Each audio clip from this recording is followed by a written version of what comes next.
Hi there, welcome to Film After 11. My name's Joshua Zeiber, and I'm here with. Joseph. Yes, this is the podcast where I make my children watch movies with me, often famous movies, that they haven't seen before. And Joseph, if I can steal a couple hours of your time, this week we're going to watch Ocean's 11. That's Steven Soderbergh's 2001 caper movie with an all-star cast of very famous actors who you will probably not recognize given your notorious inability to remember famous people. Yeah. Well, we'll see how you do after we've watched Ocean's 11. I think this is you'll enjoy this one. I think it's a fun one. And are you ready now? Yeah. Are you sure? Okay. All right. Then we're going to steal away to watch Ocean's 11.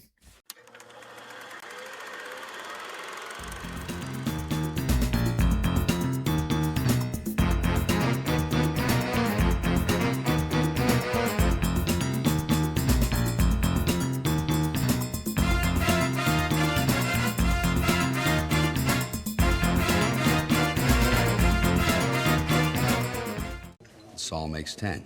10 ought to do it, don't you think? You think we need one more? You think we need one more? All right, we'll get one more. All right, Joseph. Are you in or are you out? I'm in. Good. I'm glad to hear it.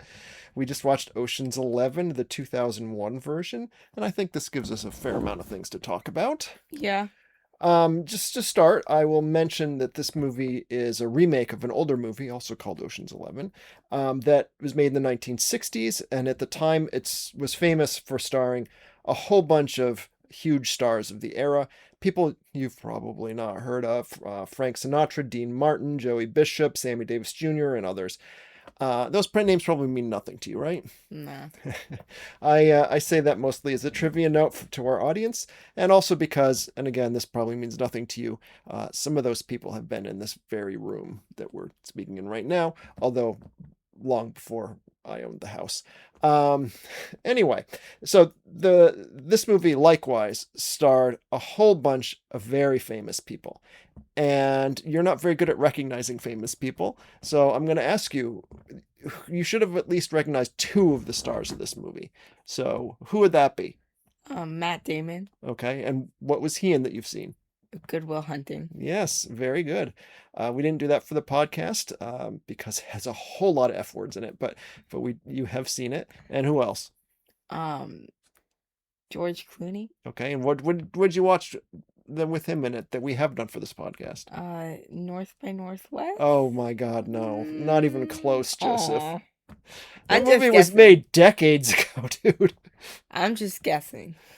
He was the star of Oh Brother, Where Art Thou? Uh, Oh, yes. Okay. was that me? Wasn't it? No. That was your brother? Watch that. Yeah. Oh, I'm gonna edit that part out then. Wow. Okay. Sorry. How am I supposed to know these things? Okay. What about Gravity? Didn't we watch that with you? No. Are you sure? Yeah. Oh God. Oh my God, Okay. Dad. All right, this is on me. Wow. Sorry. Anyway, famous guy. Lots of famous people in this movie. In addition to Matt Damon, George Clooney is also Brad Pitt. Did you recognize him? I don't know. I No. don't know anything specific you've seen him in, I but saw his name in the credits. huge star. Don Cheadle, Julia Roberts. No. No, never. Okay. I do find it hilarious that the end credits of this movie credit her. It says, and introducing Julia Roberts, as if this were her first movie. She was a mega superstar. Still is a mega superstar. Hugely famous actress who'd been in tons of mega blockbusters and has an Oscar. And yeah, no, but that was a little joke they did just to say, and introducing Julia Roberts. Okay, now that we've talked about the cast of the movie, I think the next thing that is obvious that we should talk about is the plot of the movie. hmm Did you follow the plot of this movie? A little bit. I know that they were trying to rob three casinos Mm-hmm. owned by the same guy, Mm-hmm. and that the guy really, really, really did not like people who robbed his casinos. We're not gonna hand you over to the police, so my advice to you again is this: run and hide. is all that I ask. Exactly.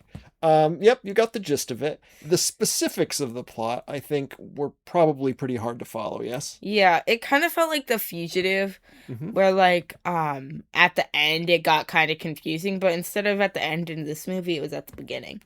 Yeah, and I think that's fair. And in fact, it may even be intentional. The way this movie works is that the characters all have a sort of shorthand that they speak to one another. They talk a lot of jargon that's jargon about gambling in casinos and about theft and being doing a heist and whatnot. And they have like shorthand that they speak that are terms that they understand, but that the movie doesn't explain to the audience. Hmm. And the movie kind of trusts you to keep up with it, even if you don't know the specifics, but to get the gist of what they're talking about, and then just go with the flow on the movie. So you're not really expected to know every detail of what they're talking about, especially the Basher character, who is the guy with the explosives. Yeah. With the British accent is very Hmm. thick. You can hardly understand a damn thing he's saying. Epoxy demo crew haven't used the coaxial to back the main line, have they? They've only nosed up the mainframe couplet, nosed it right up. Do you understand any of this? I'll explain later. The other thing that this movie I think does very well is that it has a lot of momentum to it. Yeah. That the movie, it just moves very smoothly and quickly, and it lets you keep up with it. Even if you don't understand all the details to it. It has that very fun kind of bouncy musical score that helps a lot. Hmm. And yeah, and that sort of thing. And the characters have a lot of chemistry with one another. They really even in real life, like George Clooney and Brad Pitt are very close friends. So, and you get that sense that they're all good friends with one another and they're just having a really good time. Because the house always wins. Play long enough, you never change the stakes, the house takes you. Unless, when that perfect hand comes along, you bet big, and then you take the house. Been practicing this speech, haven't A you? little bit, did I rush it? Felt like I No, rushed it's it. good. I liked it. Did you have a favorite character in the movie? Probably the bomb guy. Basher? Yeah. Oh, Don Cheadle. Okay, that's cool.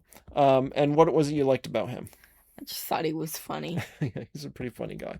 I got to say, I like the Chinese gymnast. Hmm. He didn't even speak any English, but he was just hilarious every time he did Yeah. anything. And his acrobatic tricks. I don't know if it was the actor or a stunt double, but they were amazing. 10 says he shorts it. 20. Like I said, the cast had a good rapport, and the movie moves quickly. I just think it's a good, it's a vibe, right? Yeah. Yeah, it's a really fun vibe. But on the question of the plot being confusing, did you feel there were too many characters? Like, did any of them fall to the wayside for you? Maybe a couple of them, but I still feel like that it worked. Okay. Yeah, another actor who you might recognize, although I doubt you did, is his name's Casey Affleck. He was also in Good Will Hunting with Matt Damon. He was one of the dumbbells who hung around with Ben Affleck's character, and that is actually his younger brother in real life.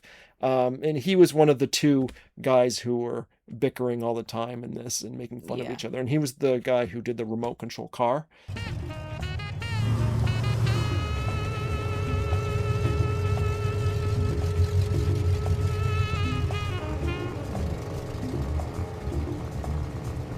Which at first you think is just a dumb gag at the beginning of the movie, but then you find out later pays off in the end, right? Where he's controlling the van with his remote control. This movie has a lot of stuff like that. Where little details that you kind of get a glimpse of, but weren't really paying attention to, then pay off in a big way later.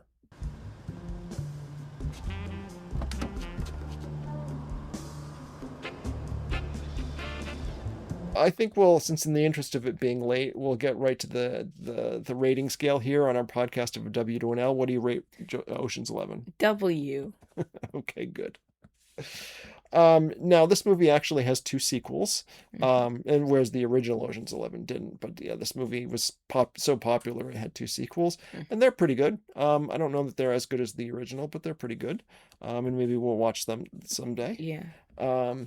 but I think the original is the best of the little trilogy there, and it's just a really fun little caper that's a lot of fun to watch.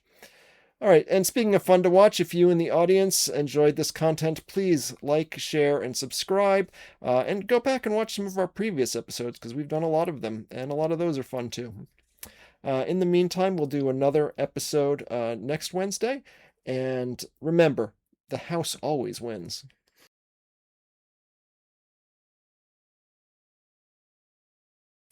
What? I want you to put your fingers right here.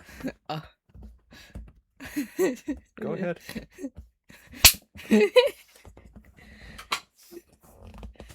Stop. Joseph, I want you to put your nose right here.